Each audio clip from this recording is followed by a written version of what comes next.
pequenos, vamos estar abrindo a palavra, queridos, no livro de Provérbios, no capítulo 6.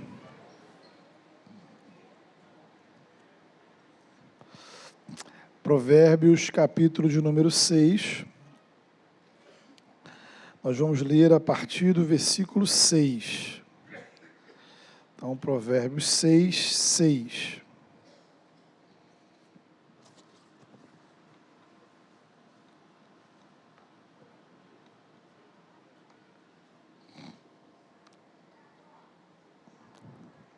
Texto que já está aí projetado para você acompanhar. Se tiver com a sua Bíblia aí, abra também para fazer esse acompanhamento que é sempre importante. Diz assim a palavra do Senhor: observe a formiga, preguiçoso, reflita nos caminhos dela e seja sábio. Ela não tem chefe, nem supervisor, nem governante, e ainda assim armazena as suas provisões no verão, e na época da colheita ajunta o seu alimento. Até quando você vai ficar deitado, preguiçoso? Quando se levantará de seu sono?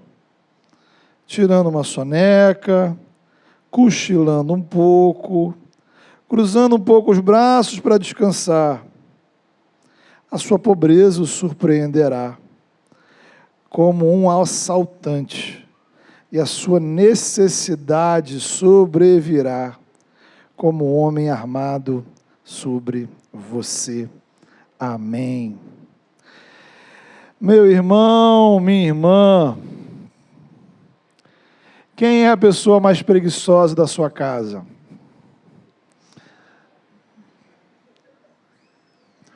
Qual é o ranking da preguiça na sua residência? E aí?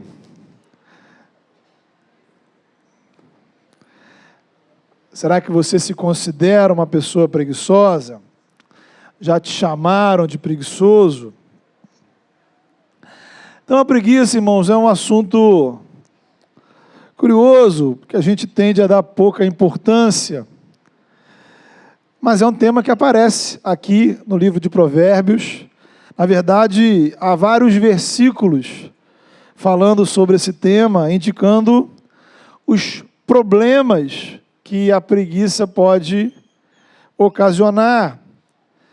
A preguiça faz parte daquela famosa lista dos pecados capitais, desenvolvida na Idade Média. A tradição a Igreja Católica Romana vai separar ali os pecados mais graves, chamados de mortais ou capitais, dos pecados de menor gravidade. Os protestantes não trabalham com essa distinção, mas isso não quer dizer que ela não contém ali uma sabedoria, algo para a gente refletir.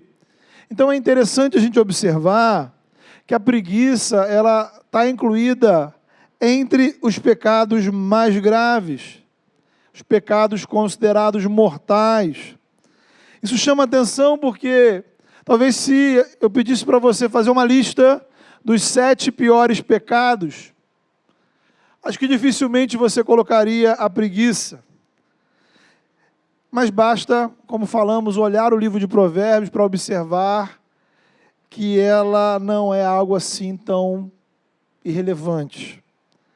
A Bíblia toda, especialmente o Novo Testamento, vai nos chamar a atenção para esse tipo de problema.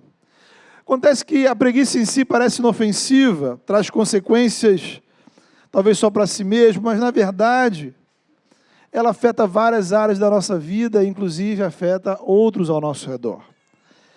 A primeira consequência, naturalmente, é material, econômica. O preguiçoso, por definição, não gosta de trabalhar. Na verdade, o preguiçoso evita todo e qualquer esforço.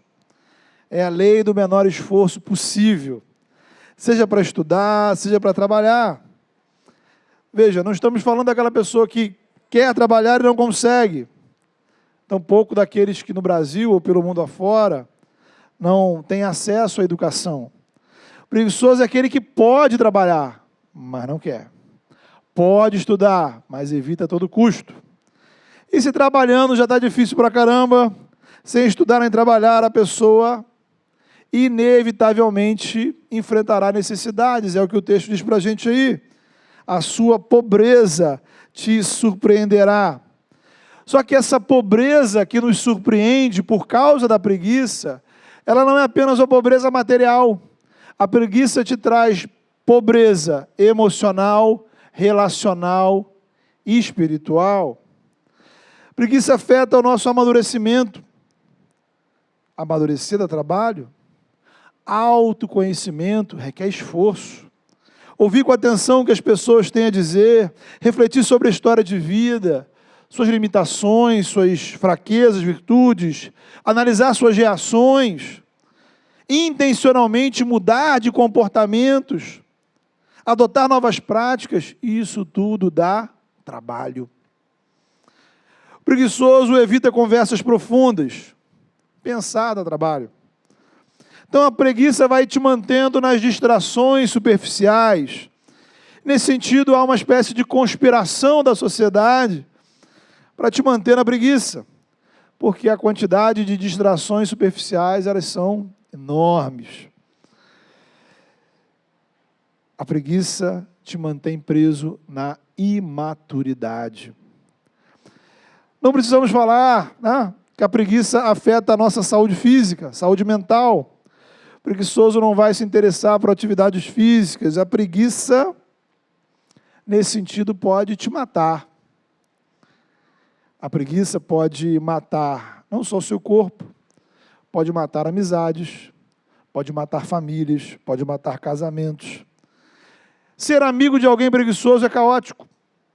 Manter uma amizade dá trabalho. Namorar, casar de forma séria dá trabalho. Atenção, o preguiçoso não pode namorar, casar, nem pensar.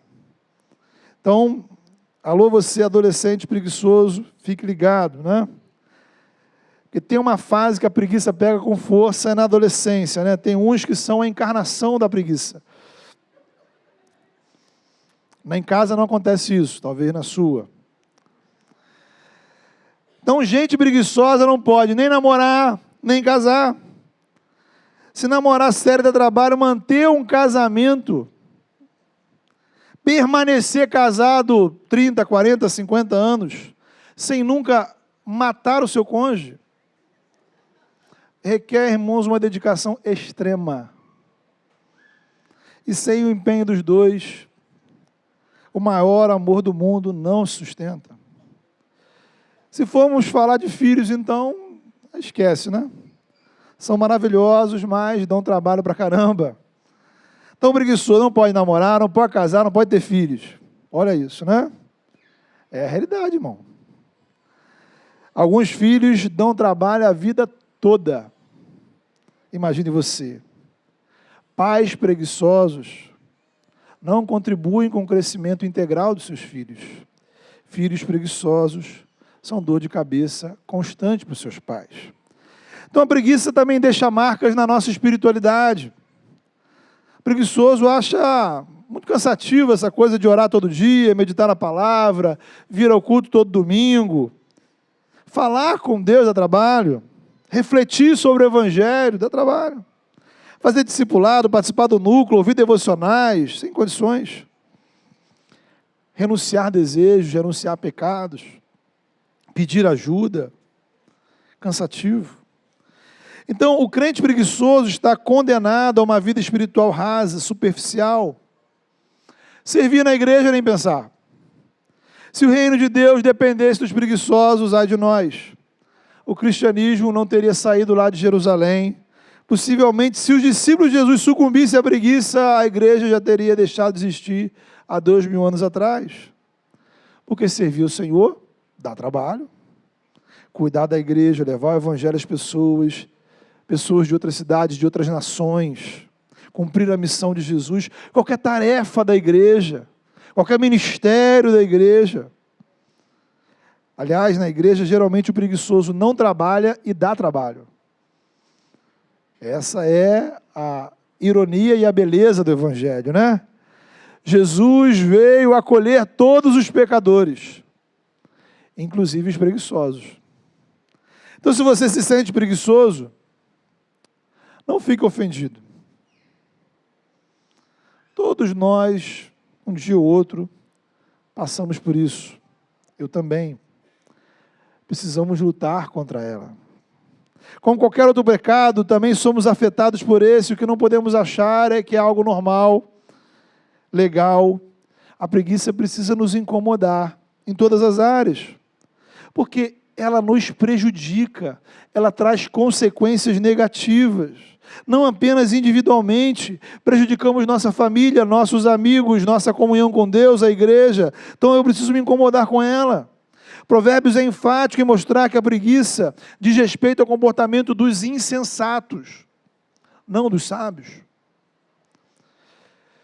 Acontece que a gente está inserido numa cultura pecaminosa que, em vários níveis, nos estimula a preguiça. Para começar, a gente tem a visão do trabalho como um castigo. É algo muito antigo, mas que segue entranhado na nossa cultura. É um dos problemas dos famosos jogos de azar, né? Hoje aí, das diversas bets e jogos de apostas. A aposta é a esperança do preguiçoso. Coloca-se a sua esperança na sorte, não no trabalho. Outra questão é que, ao contrário de Jesus, seguimos a lógica de que é melhor ser servido do que servir. Adotamos a mentalidade de que os que servem são inferiores. Os espertos são os que se dão bem sem esforço. Nesse sentido, a preguiça leva a caminhos complicados, ao crime, por exemplo. O preguiçoso vai ser estimulado ao prazer de curto prazo.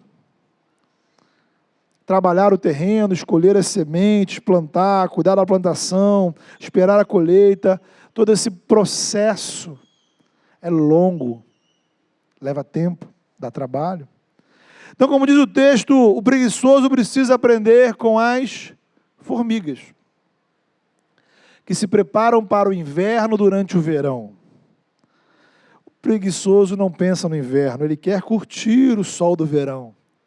Porque a preguiça é imediatista, ela é egoísta.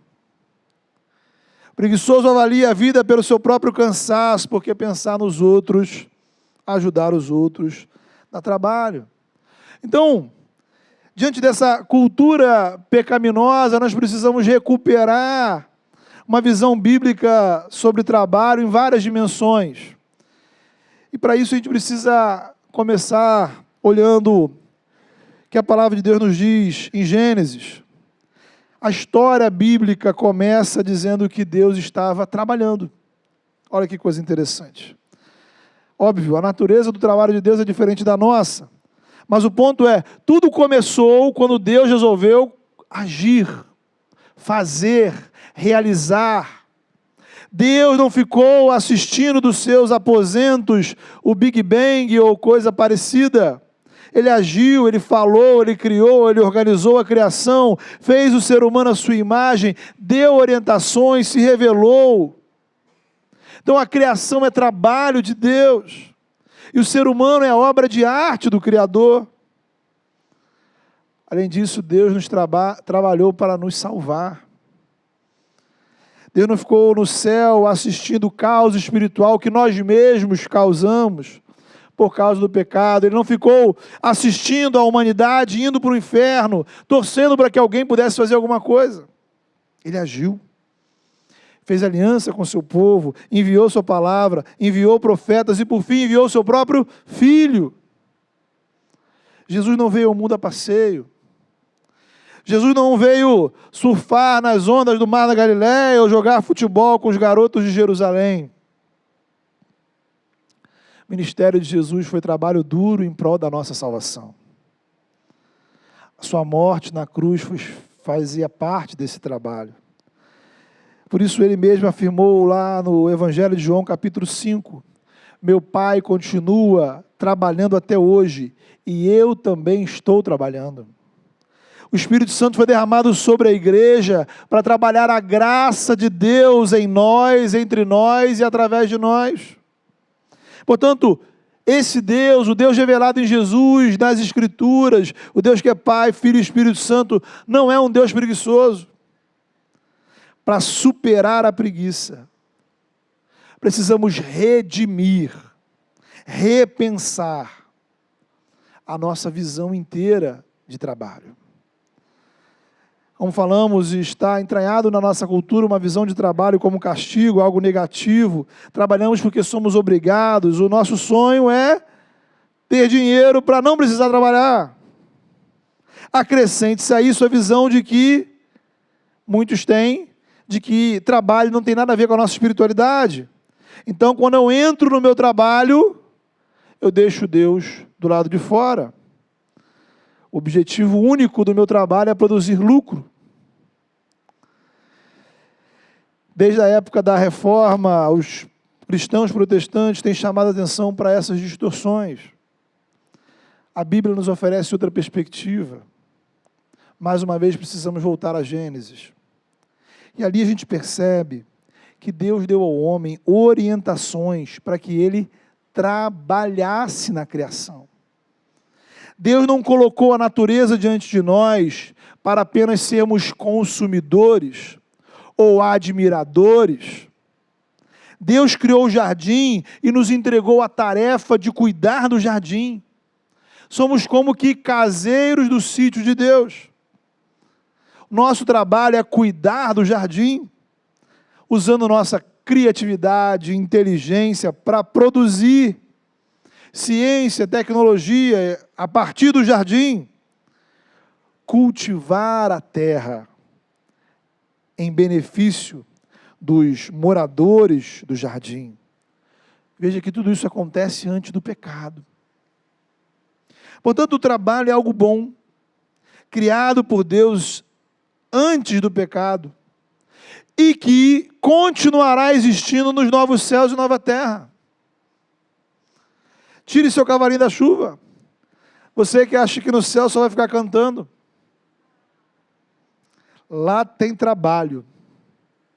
Porque tudo que Deus criou que é bom, o trabalho inclusive, continuará existindo lá. Agora, não podemos ignorar o pecado nessa equação. Uma coisa é o trabalho como Deus criou, obviamente. Outra, bem diferente, é a realidade do trabalho no mundo após o pecado, que produz distorções, coisas como a escravidão, o trabalho infantil e uma série de outras explorações, ou formas de exploração. Então, nesse sentido, o cansaço que domina o nosso corpo por conta de trabalhos exaustivos, essa frustração de trabalhar em algo sem sentido, que não te dá retorno, esse mal-estar de ter que trabalhar, às vezes, em ambientes degradantes, a angústia de ter que suportar no ambiente de trabalho assédio, abuso, exploração, porque você precisa do trabalho, ambientes marcados por mentiras, traições, ofensas, violências, disputas insanas. Então, tudo isso gera em nós, de fato, esse sentimento negativo em relação ao trabalho. Então, isso não tem a ver com preguiça, isso tem a ver com pecado. Muita gente adoece por causa do trabalho, física e mentalmente. Pessoas morrem, famílias são destruídas. Não sei se você já passou por isso, mas eu já ouvi histórias de pessoas que choram todos os dias, antes de ir para o trabalho, e tem razão para isso. Então a gente precisa encarar o trabalho como outras áreas da vida, assim como a gente já falou sobre diversão, arte, sexualidade, espiritualidade, relação com o próximo. O pecado atinge tudo, distorce tudo, inclusive o trabalho. Então o problema não é trabalhar em si, mas a maneira como muitas vezes esse trabalho acontece na dinâmica de uma sociedade pecaminosa, corrompida. Agora, na medida que a graça de Deus chega ao meu coração, Na medida que experimentamos a redenção do Senhor que vem do céu, pelo sangue de Jesus, somos resgatados, selados com o Espírito Santo, tudo em nossa vida precisa mudar. Somos redimidos para levar a redenção. Fomos redimidos e transformados em agentes, instrumentos de redenção. Então, quando você compartilha a mensagem do Evangelho com alguém, você está levando redenção ao coração dessa pessoa.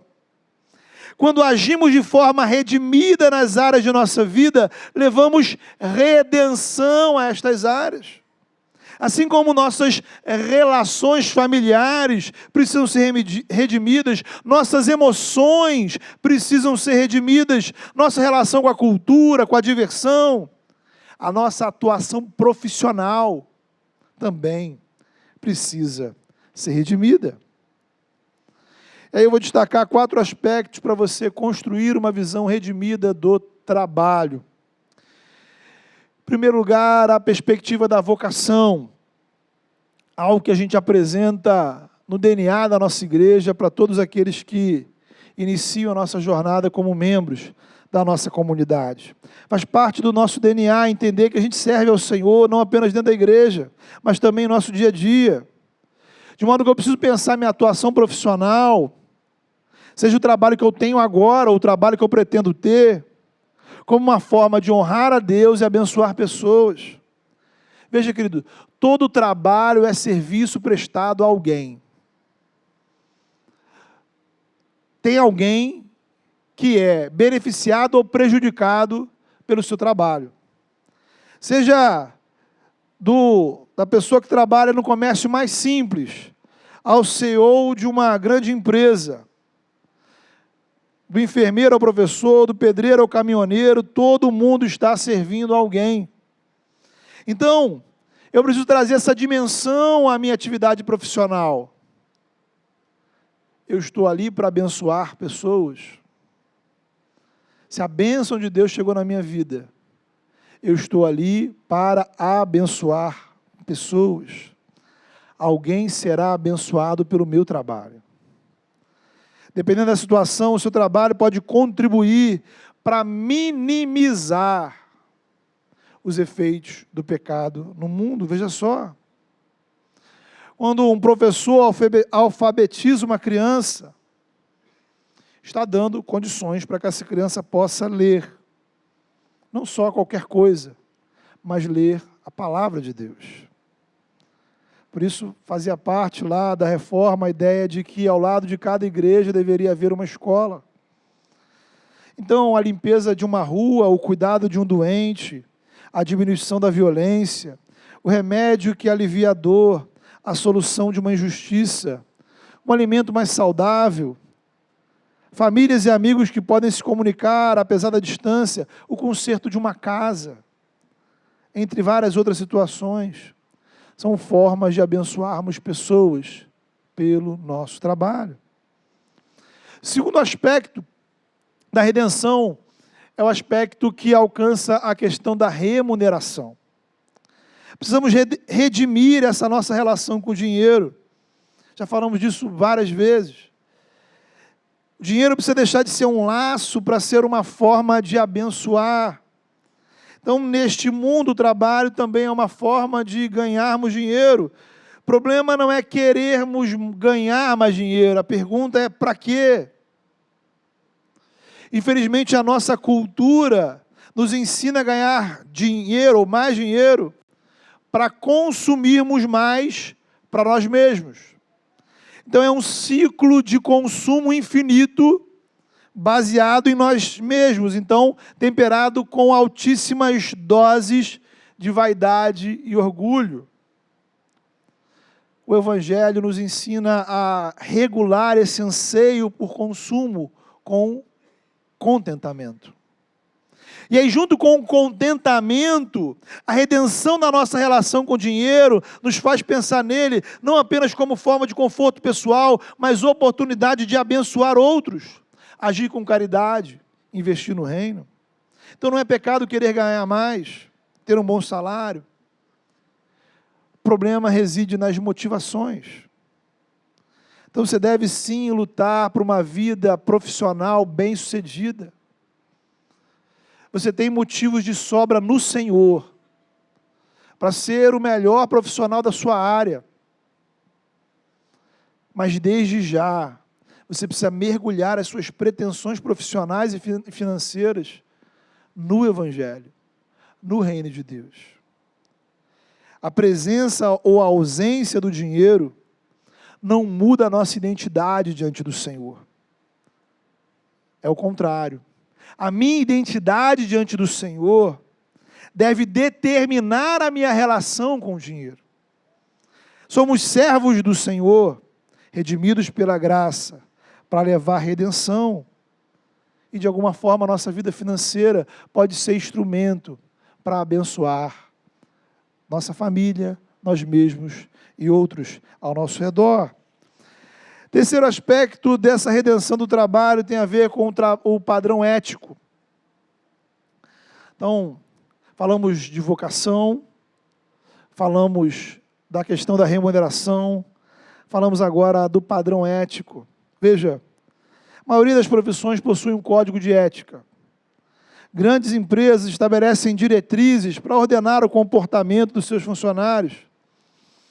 Eu preciso entender que, como servo do Senhor, o meu parâmetro sempre é superior. A maneira como eu lido com os meus superiores, a forma como eu trato com os meus colegas, o jeito como eu lidero uma equipe, administro meu negócio, atendo um cliente, tudo isso precisa ser definido, influenciado pelos padrões do Evangelho.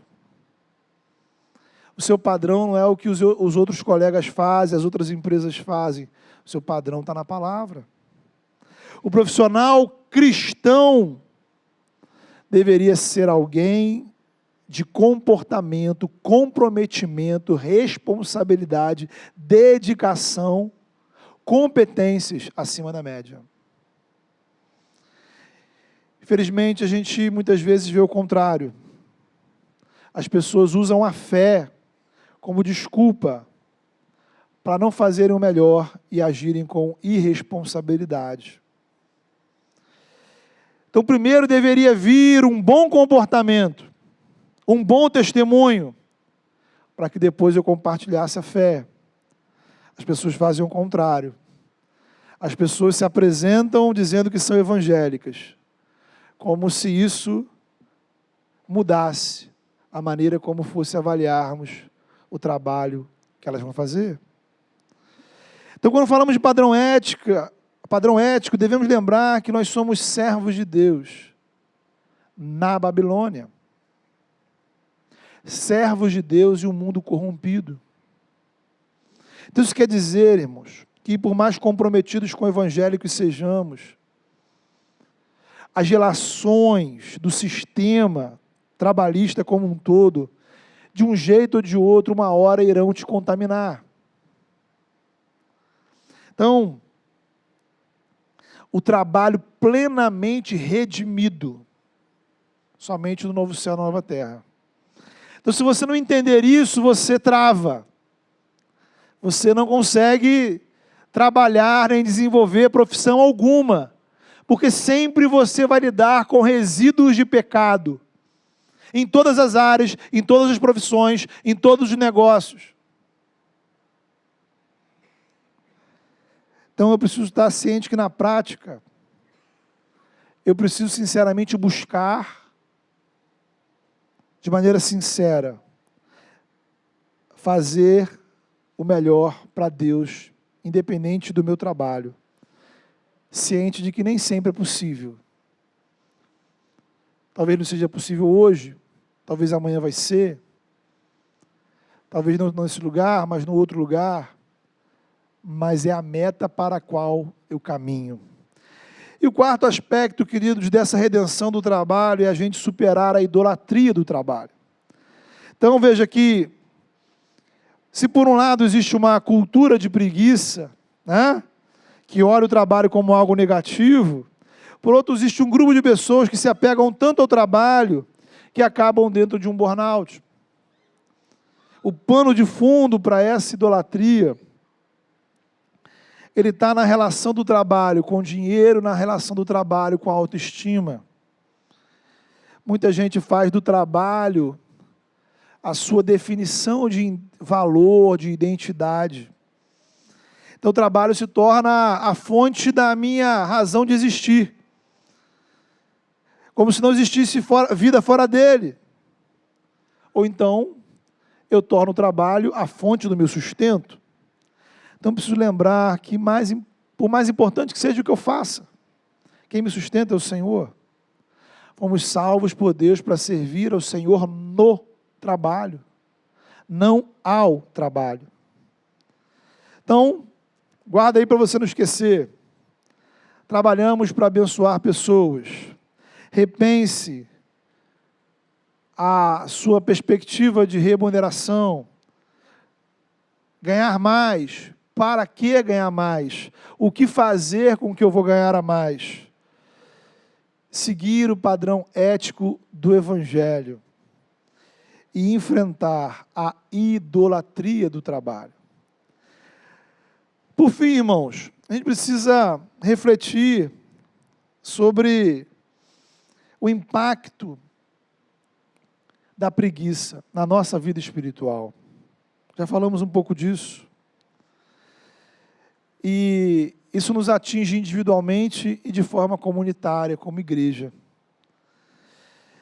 Há um problema aqui porque a cultura nos ensina a avaliar tudo pela métrica do conforto. Então a gente faz tudo baseado na ideia de conforto.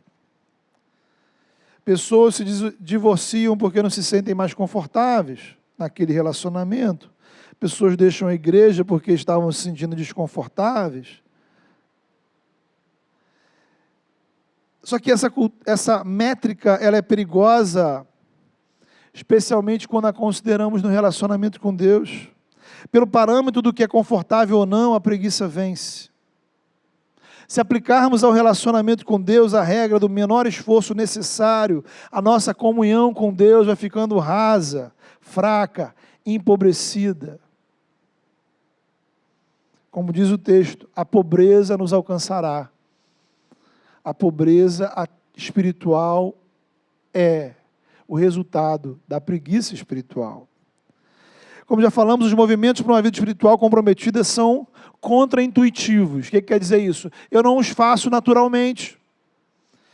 Então, dificilmente você acorda de manhã morrendo de vontade de passar tempo em oração, lendo a Bíblia. Dificilmente a gente vai exercitar o perdão com muita alegria no coração. Dificilmente você vai passar os 52 domingos do ano acordando extremamente motivado e animado para vir ao culto. Dificilmente a gente vai ter que dizer não para nós mesmos, dizer não ao pecado e às tentações com facilidade. Então o critério que eu preciso usar não é o do conforto, não é o do que é confortável, mas é do que é certo fazer diante de Deus. Fazer o que Deus estabeleceu na minha vida, para a minha vida. Então, estar aqui é muito bom. Cultuar ao Senhor, servir ao Senhor, realmente não há lugar melhor para estarmos. Mas isso é uma certeza antes de ser um sentimento. Eu entendo, eu creio, eu sei que não há lugar melhor para eu estar do que esse. Nem sempre o meu coração sente assim.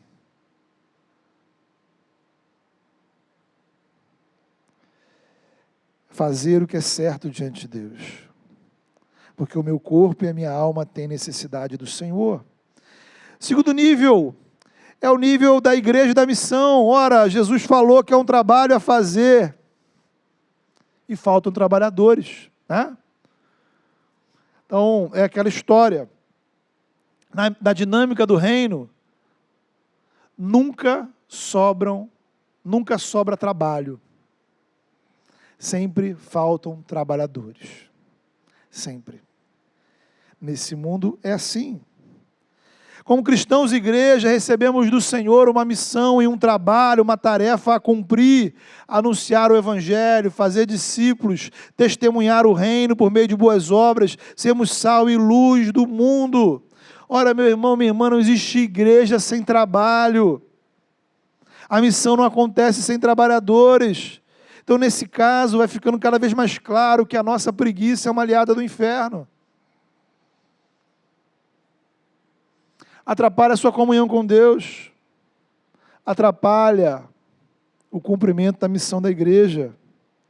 E aqui, irmãos, eu acho que a motivação faz toda a diferença. A gente poderia ficar passando aqui o dia inteiro falando sobre a importância de você servir mais na igreja, se envolver mais em prol da igreja. Mas, a meu ver, a questão central é a motivação do seu coração. Lá atrás, 13, 14 anos, quando a gente começou a pensar na plantação da nossa igreja, refletindo sobre o que é a igreja, sobre o que é ministério, sobre o que é missão, meu entendimento sobre tudo isso foi se ampliando. Então, eu fui entendendo cada vez mais o privilégio que é servir ao Senhor. O privilégio que é sermos igreja. E a responsabilidade que temos espiritual diante do Senhor. É isso que tem me mantido ao longo desses 12 anos. Então, irmãos, é fácil de perceber que falta a muitos irmãos essa mesma motivação. Então, Jesus estava certo. Faltam trabalhadores. Falta em todas as igrejas. Na nossa, sempre vai faltar. A pergunta que precisamos fazer é: como é que a gente faz com que os discípulos de Jesus se tornem trabalhadores comprometidos? Há várias estratégias por aí. Há várias formas que, por exemplo, uma liderança da igreja pode usar para te constranger a servir mais. Mas até hoje, irmãos, eu só entendi que uma é saudável. A experiência da graça e a consciência da missão. Se você for trabalhar pelo pastor Jackson, você vai se cansar. Se você for usar o critério do conforto e só fazer o que você se sente bem, uma hora você vai enjoar, vai achar uma outra coisa que acha mais interessante. Agora, quando a graça de Deus move o seu coração, quando você tem clareza da missão que recebemos do Senhor, aí você não para. Aí chegaremos o dia que a gente não precisará de escala para servir na igreja. Porque você está disponível para servir sempre. Aí chegará o dia em que ninguém vai precisar chamar você para te servir, para servir. Porque você se disponibiliza. Aí chegará o dia que a gente buscará o serviço, ao invés de buscarmos pessoas para o serviço.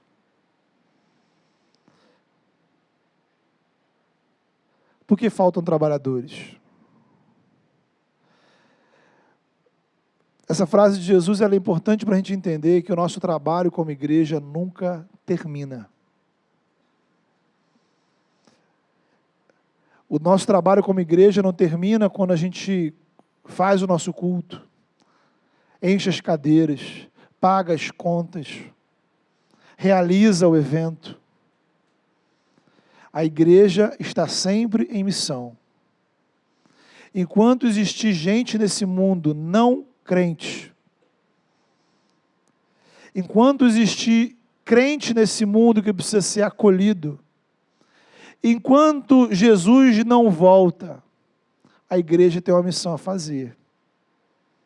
E na verdade, quando Jesus voltar, essa parte da missão será concluída. O trabalho que prestamos ao Senhor, não. Então a pergunta que você precisa responder nessa manhã,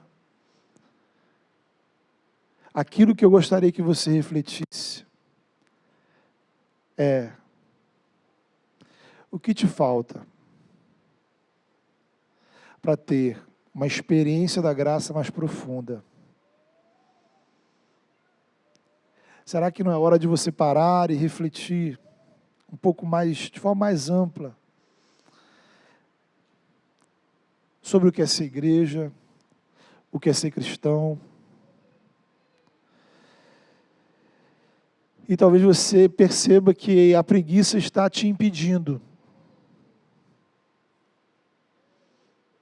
de experimentar algo mais amplo do Senhor, de viver o Evangelho de maneira mais profunda, de ter uma comunhão mais ampla com o Senhor, de servir ao Senhor. Vamos orar por isso. Feche seus olhos. Coloque a sua vida diante do Senhor.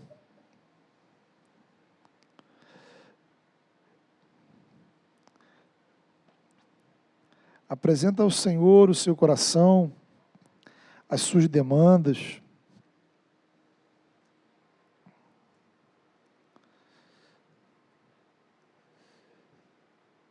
E como dissemos, peça ao Senhor para que do céu venha uma experiência da graça mais profunda. Para que do céu você sinta o toque do Espírito de Deus. E para que os seus olhos abram, para que você tenha o entendimento dessa seara,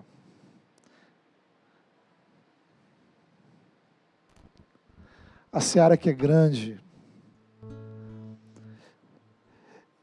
e que a motivação para servir ao Senhor venha do céu. Queria desafiar você também a orar pelo seu trabalho, seu ambiente de trabalho, as pessoas que você convive no seu trabalho, seus colegas, seus superiores, as pessoas que você lidera, as pessoas que você atende.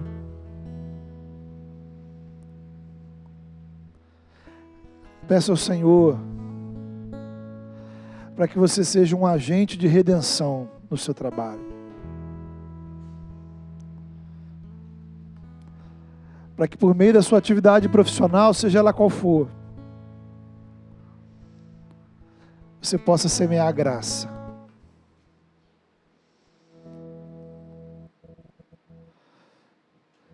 Peça ao Senhor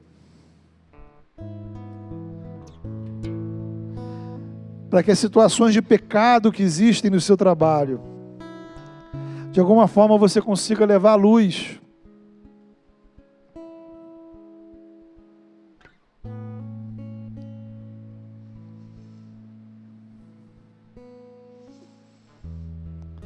Talvez o seu trabalho esteja sendo um lugar de angústia, de tristeza, de dor. Talvez você seja um desses que chora para trabalhar.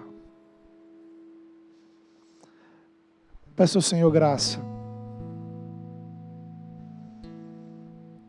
Peça ao Senhor direcionamento.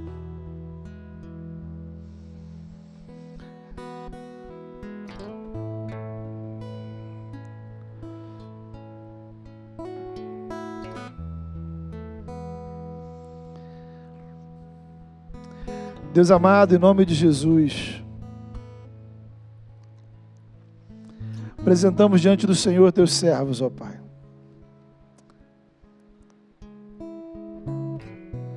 Gente que vive nesse mundo tantas lutas. Lutas, ó Pai, que nos atingem, nos afetam de tantas formas.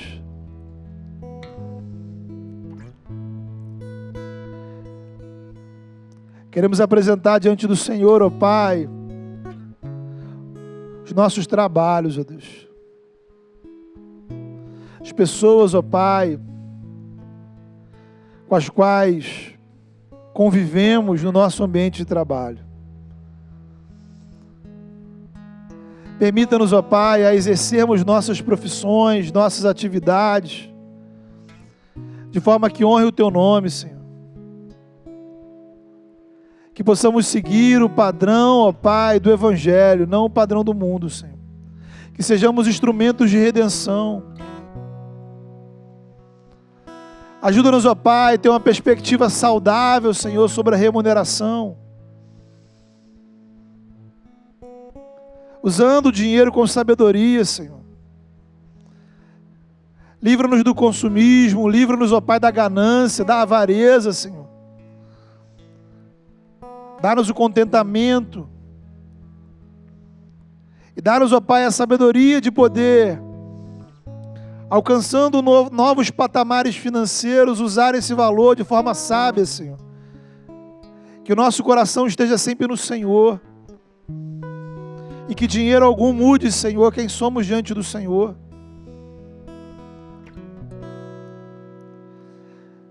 Pai, colocamos diante do Senhor aqueles que vivem em situações de trabalho, Senhor, difíceis, que sofrem assédios, que sofrem abusos, violências até às vezes, ó Pai.